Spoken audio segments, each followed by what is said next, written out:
तांकर सरकार 24 वर्ष धरिक दिथिला 100 टंका बोनस देमो बोली करी से ठकी दिले। मात्र 90 दिन तो सरकार के से आंदोलन करूचंदे 3100 टंका लगा अपन निर्वाचन समय कही अपन बिना कटनी चटनी रे देवे बोली करी नई न देखु डंगला भलियार कथा एटा से सरकार आसी सरकार जेन प्रतिश्रुति दे दिले कि 3100 टंका लेखा धान बिक्री करबे चाषी बोली करी आसपास ऋतु तो आमे नेमो बोली करी निष्पत्ति हो सारी कैबिनेट रे मोहर पड़ी सारी बजट रे पास होचे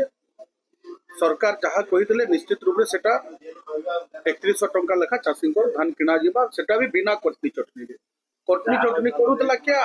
ताके प्रोत्साहन दौला कि संपर्क पर सेठाने आरएमसी सेक्रेटरी अच्छा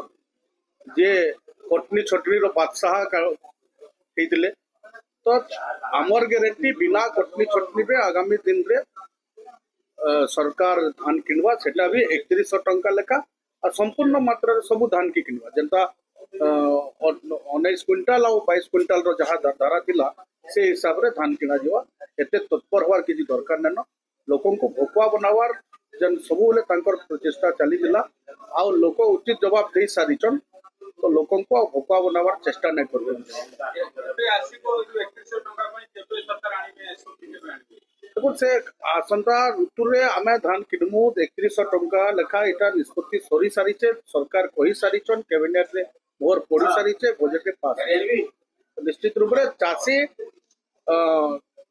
बेचिंदा रहबार कथा जे तांकर धान 3100 टंका लेखा बिक्री एबे आंदोलन कोन पई से 3100 टंका दिया जाओ बोली कर आंदोलन करूछन स्थानीय विधायिका